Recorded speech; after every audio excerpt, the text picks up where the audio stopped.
And welcome back to the Cover 3 podcast here on CBS Sports. That's Bud Elliott. That's Tom Connelly. That's Bill Connelly. We are very, very excited to have Bill Connelly from ESPN here. It is, first of all, a return visit for you, Bill. So welcome back here on the Cover 3 podcast. You joined Barton and I. It is a reunion for PAPN, Podcast Ain't Played Nobody. And I believe, and I could be wrong, I apologize if so, I believe that this is a meeting of the only two national outlet writers who cover at a high level both college football, and football with Tom Connelly and Bill Connelly together. And as you mentioned before the show, who knows what might happen? We could end up trying to figure out when Koulibaly's coming back and what's wrong with Napoli as we start to get into the back half of the Serie A season. I'm going to be really disappointed if we don't. How have you been doing? I'm not too bad. How are you? We're good. We're good. Now, your returning production post, it's something that the listeners here on the Cover 3 podcast, especially during the Hurry Up Hot Seat, heard a lot of, because we didn't have spring practice to be able to give us new notes and information, which meant we had to rely on a lot of hard data. And so, you know, we've talked about your returning production percentages, and it's good to have you on here to describe them. You've just crunched the numbers for the upcoming season. Was it one of the biggest headaches that you've ever had trying to obtain? Because a lot of it is information gathering with, the fluidity of the transfer portal, the super seniors. There's a lot of different things that have to be taken into consideration for this. Yeah. And to be honest, I punted on one of the biggest headaches, which is what the hell do you do with UConn, New Mexico State, and Old Dominion, who technically, what they return infinity production from 2020. So that was a big, I got some ideas for that. And obviously that's probably not the most high stakes part. Getting Old Dominion right probably isn't as important as getting other teams right. But I mean, in the end, I just kind of went with what I typically do. I did have to kind of scale things to basically convince my spreadsheets that everybody played 12 games, just kind of scale it all to 12 games. So, Washington State had to be tripled and whatnot. But I mean, the process otherwise was approximately the same. It was just more, more of a lot of stuff, more transfer portal stuff. I tried to get as many of the schools listed, the lists of who's returning, which super seniors are returning from each team and all that. And then we'll see what happens when the actual rosters come out here in a little bit. But I mean, it wasn't that much different since I punted on the three big headaches.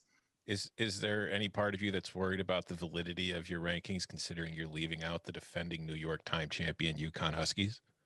Well, all I want out of this, by the way, this isn't exactly an answer to the question, but all I want is New Mexico State to go 3-0 against D2 teams and claim a national title. That's really the only thing I hope to get out of this spring experiment is unbeaten New Mexico State saying we want Bama, because guess who they get in the fall?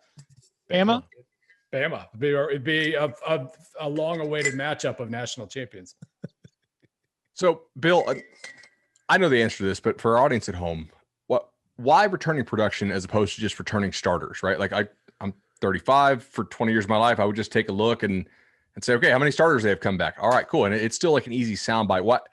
Why is returning production percentage? Why is that a better metric? Well, we know we use returning starters, or we have forever, because it's the only thing we have, right? I mean, we know it kind of stinks. We know all the limitations from it, how, number one, quarterbacks are a little more important than other positions. And, that part of it. Plus, if you have a platoon, if you have two running backs, one of them leaves and it's not a returning starter, with the other one leaves and it is a returning starter, but they were the same. And so we kind of inherently knew that what we were getting at was some sort of returning production thing. But that wasn't, we didn't have the access for it. So, once I've been, collecting data for a while and running all my, preview spreadsheets and all that stuff, I kind of realized like I could technically dump this all together and start, playing with trying to figure out what actually matters. If you return X percent of your passing yardage, how much of an impact does that have on next season, and versus percentage of your rushing yards versus percentage of defensive back tackles versus all these other things. I just started tinkering. And so every year at the end of the year with another year of data, I tinker some more. And I think it basically it gets at what we thought we were getting from returning starters anyway. It just does hopefully a better job of it. So what matters? Like, what are I mean, I know you've got the percentages in your post, but like, as you've tried to figure out what matters, I mean, that sounds like it could be a very revealing thing about football in the way that it's played right now in college football. Yeah, I mean, from the start, like every year the percentages change a little bit. Now that I have good offensive line data or better offensive line data than just like how many starts from last year or how many career starts returned and lost, now that I have like snap count data, it turns out that matters a lot more than I was able to make it matter in previous years. But generally, I mean, obviously passing yardage matters a lot. Returning production at the quarterback position is still end all be all compared to everything else. But it appears that, you know, your overall percentage of returning production in the receiving core matters more than running backs, for instance. You know, on the defensive side of the ball, what you return at defensive back tends to matter more than linebacker or defensive line. So that kind of tells us some general picture of, you know, continuity in the passing game seems to matter quite a bit. Like I said, now that I have good offensive line data, it turns out that does matter a decent amount, and you can kind of divide out, you know, if we look at the percentages it's like 29% passing yards, 5% rushing yards, 34% receiving yards, 33% O-line snaps on offense. You divide that out like per player, and it's like 5 to 7% for everybody that isn't a quarterback, and then 29% for quarterbacks. And I think I think that's intuitive. I think that kind of would be sort of what we would guess at the end of the day. You mentioned how you tinker with it every year a little bit. You mentioned just now, like, what's more important, but how has that changed in recent years? Because I know when I would do my own kind of preparations for, you know, whatever rankings or just trying to figure out how good a team's going to be preseason wise, when it came down to returning starters on offense, the only things I really cared about used to just be, is the quarterback back and how much the offensive line is back. When it came to like skill positions like running backs and receivers, I was more interested in not how much experience you had as much as the talent level of, you know, your recruits and the guys that you had. And on the defensive side, I cared more about like your front seven. But in recent years, like you kind of just mentioned, I think it's becoming more and more important for, on the defensive side, the secondary experience back there is key, as we've seen, you know, the offensive explosion across the country. And you mentioned that, you know, wide receivers are more important than running backs these days when it comes to trying to figure out production. But how has that trend gone? Like, is the receivers, from what you've seen, always been more important, or is that gap widening? And the same thing with the secondary, is the gap widening between them and the front seven from what you're seeing? With the receiving, it's always been there.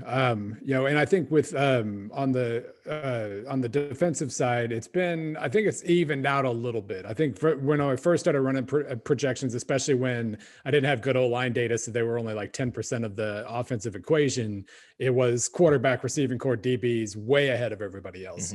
O-line evened that up on the offensive side of the ball. But I think just in general, it kind of feels like I'm trying to remember now. I think the linebackers, as I get more data, the linebackers tend to have become a little bit more valuable, but it's still the least valuable unit overall. And then defensive line it becomes a little bit less, but no, it has been, the percentages have changed a little bit, but the overall concept has been passing game overall.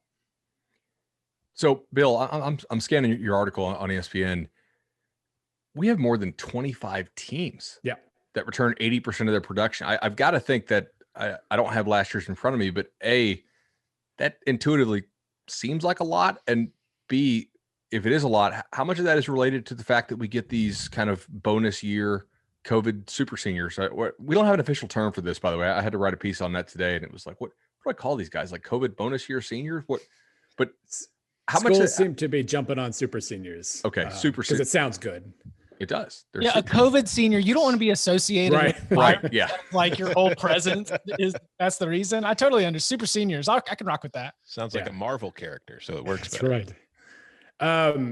So I mean, as far as I know, it's mostly because of the quote unquote super seniors, but basically, you know, looking at previous years of data, it tended to be like 61 to 63% national average, 61 to 63%. And then you'd have, you know, 8 to 10 teams, 6 to 10 teams, I guess 80% or higher. This year, the average is, while acknowledging that I don't have all the G5 rosters figured out yet because that data or that information's been harder to come by. It's at like 69.5%. So we're at least at 6-7% higher than normal. And that's without complete data. So it might end up being 70 or 71%, almost 10 percentage points higher than normal. So I mean, there's been a lot of transfer movement. Maybe I'm doing a better job of accounting for some of that because I do kind of, when you get a transfer in, I just kind of mash his stats into your overall team stats. That's been the best approach I've found so far. So there might be a little of that, but I think it is that a lot of schools are bringing back a lot of seniors, more than I really anticipated, honestly. Because I mean, nobody's returning everybody, but they're finding space for these guys. And that does make a huge difference. You look at a team like Ole Miss is at 81% and they're 22nd. They would have been top 10 any other year in this ranking, but they're barely top 25 because so many other teams. I got yelled at for some of the teams on the list. Like, I can't believe Wake Forest isn't higher. I can't believe Indiana's not higher. It's like, well, they're high. It's just everybody else is too, and it makes it really interesting when you scroll down and you look at the teams that don't have a lot of returning production, and it's going to cost, you figure it's going to cost them even more than normal. BYU at 31%. That's kind of scary when they're playing a bunch of Pac-12 teams, especially, and the Pac-12 returns like freaking everybody this year. But Northwestern losing a ton is going to hurt. Maybe Notre Dame, South Carolina, Tennessee, some of those teams where they would always be projected to regress because of that. Now they're really going to be projected to regress because so many other teams are going to have so much experience. Yeah, like I made the comment, I think we talked about it on Twitter earlier a couple of weeks ago too, but it's, if you go through like individual school message boards at 24/7 Sports right now, there are a lot of fan bases who are telling themselves, hey, look at all these guys we got coming back next year. We're gonna make a run next year. It's gonna be an up season. And like, just using my own personal, like I reading the Illinois board with Bert Bielema's first season, at Illinois, they've got all these players coming back, and I'm reading it, and all the fans are sitting there like, oh man, we're going to surprise people next year. Bielema's coming in. We got a new coaching staff. We got a veteran team, and they all think that they've got all this returning experience. Then I look at your rankings. Illinois is ranked 62nd as far as returning production, and they're at 70%, which is well above the typical average that you would see like on a regular season. But again, with all the players across the country returning back because of the COVID and the waiver, it's ridiculous how it's going to be next year. And it's like, that's one of the things I've had like headaches trying to figure out going into next year when I'm trying to do all this stuff and rank teams and figure things out. It's like, I don't know it's so much more confusing because there are so many players coming back. Yeah, Missouri's in the same boat. The boards are very excited because they did get some of their seniors back and all that stuff, and they're 56th in returning production. So you're pretty much treading water if you only bring back a high amount of your production. So I mean, it's good for college football, I guess. It means there's going to be more quality, more experience and quality in the sport overall. And I haven't even been able to factor in the most of the opt-outs from last year, because since a lot of them have landed in the portal, I've been kind of waiting to see, let's make sure they show up on spring rosters and then I'll add them then. But it's going to be great for college football, but a lot of fan bases are going to be disappointed because only one team can win a given game. And that's going to make things, I hope it's a good thing. I hope it turns out to be just more competitive games, more quality and all that. But yeah, I mean, a lot of teams that think they're going to surprise probably aren't going to. Going to be a lot of veteran players going out losing games. Yes. Yeah. Having that emotional senior night moment where you realize the season didn't really turn out like you wanted it to. Do you have an idea this season, at least, where I guess I hope I don't mess this up for all my stat heads out there, but like where the standard deviations are, or at least like where the tiers are, like what you mentioned that right now the average is a nice 69.5, and you go and you look, and certainly that would be around like your Clemson at 65, Michigan State, Illinois at 70, at 62. But like where on either end of the spectrum, either the high ranking or the low ranking, do you start to draw the line and say that is, more middle of the pack, and that is definitive?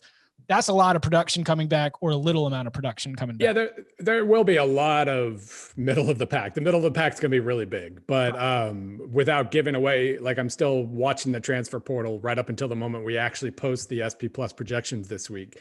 But I can say that, BYU was a legitimate top 10 team in SP Plus this year. They're falling off the map in the projections. And then on the other side, the teams that are like 90%, there are 3 teams over 90%. Usually number one's at like 86, 88. But you've got Louisiana. I almost said Louisiana Lafayette. I'm trying to be better about that. But Louisiana at 96% returning production. Like almost literally everybody returns. And part of that is because, they lost 2 good running backs, but running backs don't matter as much in this formula, but they return almost everybody else besides that. Then you got 91% for UCLA, 91% for Miami. I'll just say that when you see the rankings, UCLA and Miami are going to be a lot higher than you expected. And it's just because that is so extreme. It's so extreme a total, even though everybody, there is a big middle of the pack there. Those teams on the extremes are really, really up there. All right, Bill, before we jump into, the more specific teams here, how nervous are you that of the elements of your formula, right? You have your, production over a certain number of years, right? Still 5, I assume the 5-year weighted average. Yeah. It's primarily last year with an adjustment for returning production, but there's still a little bit of that year 2 through 5 in there. Yeah. And then you obviously have the recruiting element and returning production element. Yeah. Last year was weird. Yeah. Right. You got some teams that just roster wise probably shouldn't have been the 50th best team in the country. And some of your performance was based on how healthy were you? Did you, how often did you have to sit guys out for contact tracing? Did your team ever get to practice together at full strength during the season? If you're the Pac-12, did you play more than 4 games? Right. Does it worry you at all from a projection standpoint? Not that you really have an alternative here, because the season is what it was, but this is going to weight UCLA fairly heavily. Yeah. And they played a Pac-12 schedule, which is probably the wonkiest of all the P5 leagues. Yeah, most of when they're projected to improve this year, they were barely a top 50 team. So it's not like, they overachieved on a tiny sample, they improved. But I'm not necessarily, the sample is definitely going to make things weird. There's no question about that. When I look at the rankings that, that will go up, most of it makes sense. The top 3-4 teams are exactly who you think they're going to be. And of course, Georgia's top 10, of course, Iowa State's top 10 with all they returns. So there aren't that many surprises. And that's what I was kind of watching for. Like when I knock all this out, is it going to be, am I going to have Washington State 12th all of a sudden because everybody in the Pac-12 returns everybody? And I don't. I do, as if you saw that tweet the other day, the average projected SP Plus rating for a Pac-12 team is higher than the SEC at the moment, which kind of freaks me out a little bit. But when I look at the distribution, it's basically because they have a bunch of top 15 to 30 potential teams, and SEC still has South Carolina and Vanderbilt. That's why the ranking or the averages are what they are. The top SEC teams are still higher, so I'm not that worried about that. But no, it's going to be weird. All I know is, though, every time I tried to adjust for oddity in the fall, I made my numbers worse. So I'm just trying to the boat is out there sailing right now. I'm trying to just, keep with the kind of the known methods of projection and whatnot as much as humanly possible, because I don't make things better when I start to just guess how things are going to go. It doesn't ever work. If you're trying to hit a clause in your contract for a minimum number of Feinbaum appearances, tweeting out that the Pac-12 team average rating is higher than the SEC, Bill, you're going to lock that up early this year, man. That is guaranteed booking. Paul remembered me after I went on after the bowl projections or the bowl pairings were announced, and I said the SEC was overrated. Here, the next time I went on, he remembered the outcry that I dealt with for that. So it's all about making people remember you. Do you think that the all boats will rise in the Pac-12? Because the Pac-12 got a lot of players that are taking advantage of the super senior opportunity. Yep. And you mentioned that within the context of your rankings, there's going to be some extrapolation from the small Pac-12 to try and make it line up. But do you look at the Pac-12 as an analyst? Do you look at the Pac-12 and do you see some exciting, good football, some teams that you can get behind right now? I do. As long as we're not talking about national title contenders, I absolutely do. There is at most one. I mean, Oregon, if you really wanted to talk me into Oregon being a national title contender, like I'll listen. I don't completely believe it. And I will admit that SP Plus is a little higher on them than I am. But otherwise, I mean, you're just talking about like everything I saw from Arizona State last year with their incredible run game that kind of came out of nowhere with two running backs I hadn't heard of before the season started. Like that feels like an absolute top 25 potential team to me. Utah, of course, is. Washington is. USC, this is the other thing. SP Plus does not have USC as high as like the preseason top 10 way too early kind of rankings. That makes me feel good too. It's telling you to tap the brakes on USC while still liking the Pac-12. So kind of passes that test. It is pretty aggressive on UCLA. Which I mean, they absolutely looked better last year, but yes. I mean, you can still, you don't have to believe in UCLA if you don't want to, but overall it did make sense. There are the teams that are really high or higher than normal. I think it makes sense to me, especially with the experience levels, with Washington likely being, I mean, they were good last year from the minute that we saw them. And I think they'll be pretty good still. I think this is going to be, as far as Pac-12 goes, I think this is going to be a very good year for them. I just still don't see a national title contender. Coming up on the other side, the teams that stand out, trying to look for some context and maybe even some explanations behind the way things broke down with Bill Connelly next. So are you, again, just sort of, you've got your numbers to be able to help inform you, but you also get to make some opinions based on the football that you watch, people that you talk to.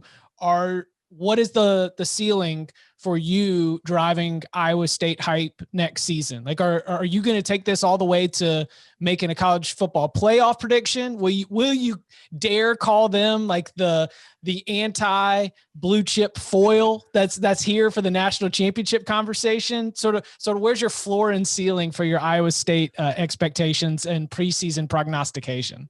Well, I do. There's nothing I love better than hedging. So I don't want to get too carried away in the fact that OU projects incredibly well too, allows me to, tap the brakes on Iowa State at least a little bit. But Bud and I have talked about this before. If there's ever going to be the kind of the blue chip ratio breaker, so to speak, the team that it doesn't clear the recruiting hurdle and still really, really contend for a national title, it's going to be a team that has a very good, very well-established quarterback, at least one true All-American caliber skill guy, preferably a receiver, I think, but a running back in Iowa State's case, I think that certainly suffices. And then you need an absolute ace pass rusher. You're still going to otherwise you're still going to need the depth and good talent evaluation, and you're going to need to avoid injuries and all those other things. And you're still going to need to get a little bit lucky. But if you have those three things, that's going to get you pretty far down the road. And so, I mean, this year, especially, I mean, they are by far the best candidate to be the national title contender that barely recruits better than Kansas on paper. I can't wait to fade Iowa State next year. It's because like these returning production rankings, I get it. They were very good this year. Mostly everybody's back. They're going to be very good again. And I felt like this year was kind of a correction to a team that's record in the last few years hadn't been a good indicator of how good they actually were. And I feel like we saw the correction this season. But now, we see where they are in your returning production rankings. We're seeing kind of the hype. Yeah. But if you look at like title futures at sports books right now, like at William Hill, Iowa State's got the same odds to win the national title as Notre Dame and Florida, better odds than Texas, USC, LSU, even North Carolina. And then there were some books I saw where they've got, better odds than those teams. Like they have better odds than Florida and Notre Dame. And I'm sitting there thinking, listen, I really like Iowa State, guys, but let's slow it down a little bit. So I already know going into 2021, I will be on the full fade the Cyclones tour. Well, the having better odds than Notre Dame doesn't really move me all that much because Notre Dame's at the bottom of the returning production percentage. And Notre Dame fans will tell you that my numbers hate them always anyway. So, whatever. But looking at Notre Dame's, this is a complete subject change, but looking at Notre Dame's, the middle of their schedule, at Florida State, probably not as hard as maybe we thought it was going to be 5 years ago, something, but Wisconsin on neutral field, Cincinnati at home, at Virginia Tech, who, not great, but top 40 road game, USC and North Carolina in a 5-game stretch. That's rough. And so I would not be placing any money on Notre Dame to win it, to make the college football playoff or win the title next year. Wisconsin also, from a recruiting perspective, their best back-to-back year combined rating ever by far. Something like that. I kind of wonder. So, Bill, we talked about this offline some. Iowa State's recruiting ranking is going to drag their projection down, right? And it should to some extent. Do we think of returning production maybe as not a guarantee, but as an indicator that says, hey, there's a pretty good chance they can continue to play to the level that they just played at? But like, how much more of a leap can this Iowa State team actually take given their talent level? Yeah, I mean, if I get everything set up that I would ever want to get set up here in the coming years, one of the things is being able to kind of weight the recruiting piece of the projections overall accordingly with how much returning production you have. Because the whole idea of the recruiting piece is like, okay, you're learning that you're losing this much production. What caliber of athlete are you replacing it with? So UCLA and Iowa State or Louisiana doesn't necessarily matter this next year how they recruit, because we already know what their starting lineup's going to be. So that would be great. And meanwhile, with like a BYU or a Tennessee or something, you got to fill in a lot more spots with recruits. How good are those recruits? Maybe that matters more. But at the same time, I kind of look at the recruiting piece as just a general like depth evaluator. And from that perspective, I don't necessarily mind that I am counting every team's recruiting rankings the same. And it really doesn't drag Iowa State down that much. Like if it was only returning production in last year's numbers, they'd be like third in the projections this coming year. And that'd be insane. But the recruiting piece drags them down to like lower half of the top 10. And that kind of, that hits my eyeballs right. Like, I think that makes sense to me. So I don't mind it staying that way. So some ACC questions. I'll lump these three together, right? Okay. And we already did Notre Dame. They're not in the conference anymore. Your running back production, 5% of the total is going to be put to the test here with North Carolina. Yeah. They returned 79% of their overall production, despite the fact they lost, Carter 4,000 yards of total offense. Like, this is the test, Bill. Yeah, and I mean, I don't mind. Like, they did run the ball a lot. They had almost 300 carries between them in whatever 11, 12 games. So I mean, they certainly leaned on that a little bit. And Ty Chandler's good, but he's not. I mean, unless he's just better in that system, he isn't going to fill in all that production. So yeah, that is a piece of it, but it's going to hurt them a lot more to lose those receivers. The reason they're as high as they are is they get back Hal and like the entire offensive line. That's why they end up being as high as they, like, if the offensive line didn't count as much, like if it was like the old formulas where I didn't have the right data, then they'd get hit pretty hard by the fact that they lose Brown and Newsome, and then like the running backs as well, I guess. So yeah, that's going to be, they have a lot of replenishing to do on the skill core. And I really like, the little glimpses that we saw of some of their younger players, but I mean, it was only glimpses, and that's a really high bar to clear, because they are going to be projected pretty high. I'm definitely hanging way too much on like a few good runs by British Brooks against Texas A&M's defense in the Orange Bowl, where I was like, hey, whatever. Like, who even needs Ty Chandler here? We got this in-state guy who's just ready to come in and roll. And like you said, maybe that's just the system, right? And not that Carter and Williams are not very, very special players in and of themselves, but once that offensive line, even this year, started playing together and sort of had really gelled as a cohesive five, I mean, you might be able to just cycle in a stable of backs, whoever's got fresh legs, hot hand, and still be able to put up decent numbers. Right. I mean, yeah, returning Sam Howell and your entire offensive line is a pretty good starting point for an offense. Like, it wasn't the most amazing line in the world, I guess, but it was still solid enough to, not get in Williams and Carter's way. And, his Howell's sack rates weren't bad for how much he moves around. So, I still think they're going to have a very good offense, but that will be a test as far as like what matters, line versus quarterback versus skill core. That skill core. Oh, who was the dude who had like the 80-yard touchdown catch against A&M too? whichever one of those young Downs. Or Josh Downs. Yeah. So, I mean, lots of great glimpses of those younger guys, but yeah, it's going to be a big test to match that overall projection. British Brooks is like a real year 12 of an NCAA football dynasty name. With Britton Brown as well, coming back for I think for year 12 at UCLA. Yeah. Who else did you have in the ACC on your list, Bud? Oh yeah. So this is kind of got to be the year Jeff Collins takes a big step forward, right? And that number 13 overall in returning production. I mean, that division is not necessarily super winnable, but like you could see a path to them finishing second or third in the Coastal, I would think.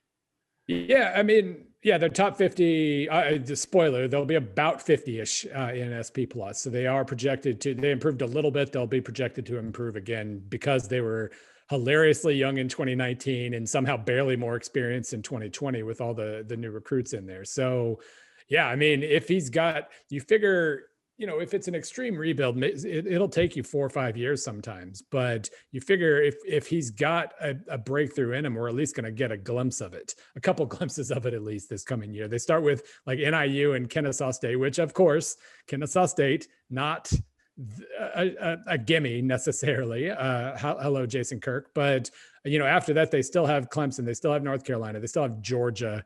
It's still a pretty brutal schedule. And, we'll see. Miami is on there. Notre Dame's on there.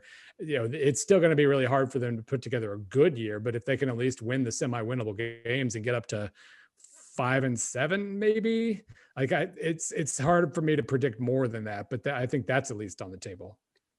So my last one out of the ACC is the team at number 3 in your returning production, Miami. I mean, I think were better than their record at times last year, and then they had 2 losses that were, really non-competitive. I guess would be the charitable way to put it. If they play to their potential, are they like win the ACC good, or like they need to play to their potential and have Clemson regress?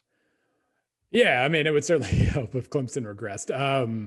Obviously my numbers are going to like North Carolina too. So it's not necessarily a gimme that they're the favorite in the Coastal, but no, obviously they didn't finish the year well, but the upside they showed was, it seems sustainable. You still have De'Aaron King back, assuming he's 100%. Obviously we'll see how that goes, but you get Harley and Pope back, you get your entire offensive line back, you lose pass rushers, but you always have pass rushers. So, I mean, it seems like whatever we saw from them last year, and they ended up 20th in SP Plus last year. They slipped. They slipped pretty well at the end of the year, but I mean, it seems like that's all pretty replicable. And if they can improve, if King's got a better rapport with his skill core, if the offensive line's better because it returns everybody.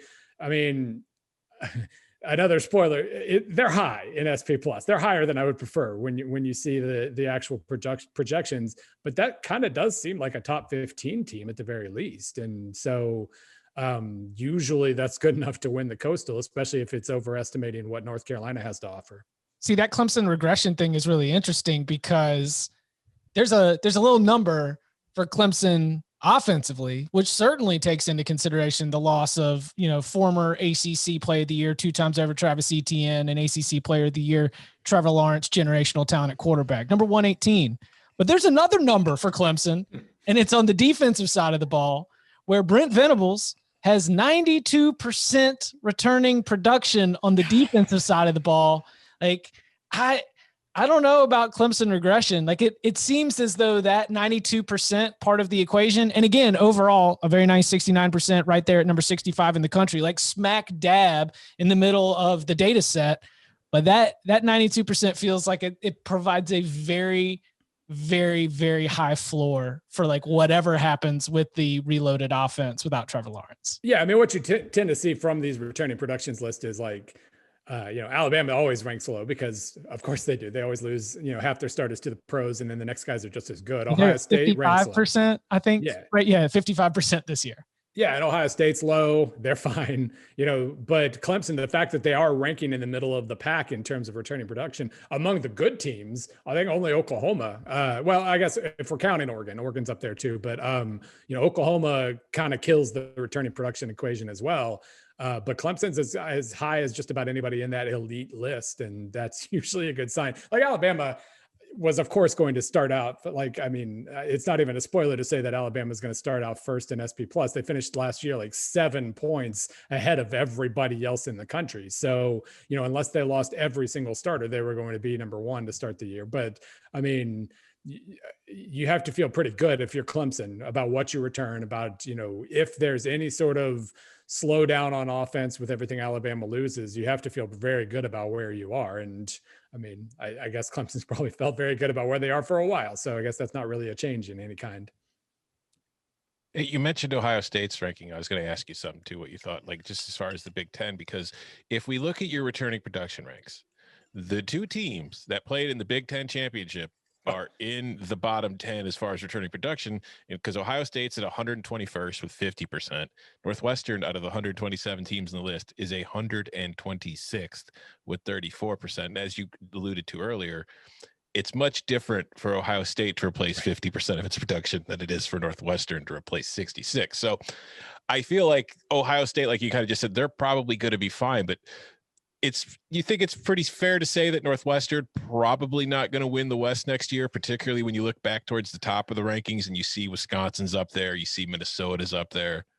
Yeah, I mean, obviously the margins are always small for Northwestern. They kind of plan it that way. We're gonna keep things very we're not going to allow you to ever score a touchdown, where you're only going to kick field goals. We're going to have like 3 good drives, but it's going to be enough to keep us in the game. Like the formula is going to remain the same, and that's good. But we saw 2 years ago what happens if you don't kind of clear a certain bar offensively, and that's where a lot of their lost production is. I mean, this is pretty familiar territory, but the SP plus projections themselves are going to have them in the teens again on defense and in the 120s again on offense because of how much they lose. And so, they know that territory. They know how to win games with no offense whatsoever, but you do figure it's going to be hard when you look at what Wisconsin brings back. Minnesota's defense, it was bad enough last year to give me pause on them overall, even though I think I like what they have offensively. But I mean, they're going to be experienced. Iowa's experienced. Nebraska is at least experienced. I can't decide what I think they're going to be, but yeah, like you still need to clear a certain bar offensively, and it's really hard to think that Northwestern's going to clear it. I'm super excited for the Wildcats to start out really poorly and for us to get like plus 17, plus 20, plus 16 within down the stretch, because that is just going to be a Pat Fitzgerald ATM. Yeah, their schedule could be kind of false hope, by the way, because they start with Michigan State and Indiana State, Duke, Ohio, which I mean isn't a gimme, I guess, but wherever their wins are, they're at the start of the schedule, so that might be kind of tough. Like you might not get too many points on them for like the Minnesota and Iowa games. We'll see. It was a few years ago that you released Study Hall, a very good book, which football fans can pick up. And in that, I know there were a lot of conversations with coaches, and I imagine that some of those conversations have continued as we're here in 2021. What is your sense of the coaching community, the different analytics that they're willing to embrace? What seems to matter to them in college football right now? Have you seen a change over the past couple of years, and sort of what's your sense of that? Yeah, I mean, there are more companies out there, and more of them are getting paid by schools to provide, whether it's fourth down decision making, whether it's whatever. Like it's definitely made inroads. I don't know what the effects really are. I mean, I know teams are going for more on fourth down. I know that I think developmentally there's been a lot of really interesting. That's kind of my white whale, is figuring out a fun way to write about development. I haven't figured it out yet, but like player development, how players get better. Yeah. Like just all the catapult stuff, just being able to track things that they couldn't track before, or at least track them better. I mean, that's all. Those services are out there. It's hard to tell who besides Army, I guess, is really using them, who just pays for them to have them available to them, and then freak out and punt on 4th and 2 at the last second. But just the availability of data from a writing standpoint, like I don't think I've ever actually read Study Hall after I wrote it, but like I think it would kind of freak me out to go back and like just a lot has changed in terms of what's available to writers, what's available to coaches. It does feel like there's been a lot of progress. It's just seeing it on the field is like the last step, because it really does. When you're on the field, when you're making in-game decisions, you still lean on your instincts, and those are the last thing to change.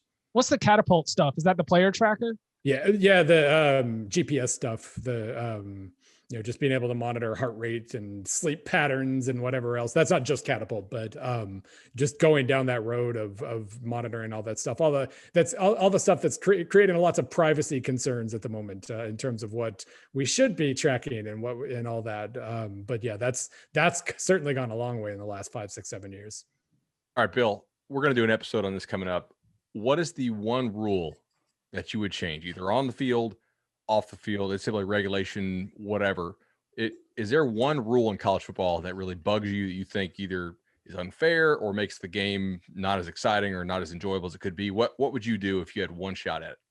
I'm gonna tick you off. The one thing I would change is actually something that everybody else wants to change and I wouldn't, and that is keep the damn 3-yard ineligible receiver.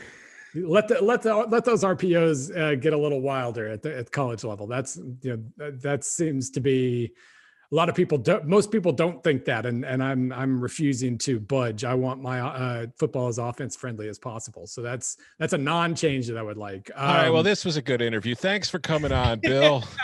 and meanwhile, honestly, you said college, but the first answer that popped into my head was yesterday was the Super Bowl, and it was a nice reminder of how the spot foul pass interference at the pro level is the most ridiculously punitive and unbelievably stupid penalty in the game of football at any level. Like somehow, like if you accidentally trip a guy on a long bomb, it's worse than a face mask or a targeting, 3 times worse even. But anyway, like that's I'm pretty, like, I guess since I've answered 2 things that weren't actually answers, I don't know. I mean, I obviously the targeting area is one that we're still trying to figure out. And I love Bud's idea of like the flagrant 1, flagrant 2. I know a lot of people have come up with that actually.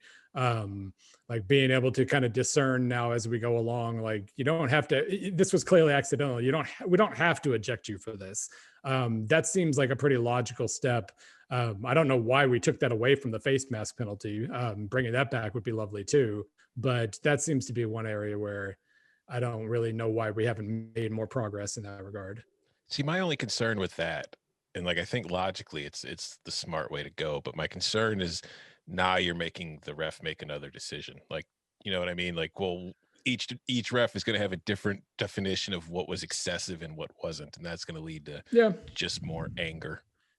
And if we were interpreting it consistently as is, I would agree and say like, wait, let's not add complication. But it's like it's like between that and catches, I never really I watched the replay and I'm like, I don't know. I mean, I think it was a catch. I don't know what the ref's going to say. So yeah, I mean, since it's so inconsistent anyway, why not add more complication to it? What would happen to Twitter stock if we knew what targeting was? They'd probably wow. This is all a deep ploy by Twitter to make sure it's as confusing as possible. That's and right. What a catch is in the NFL.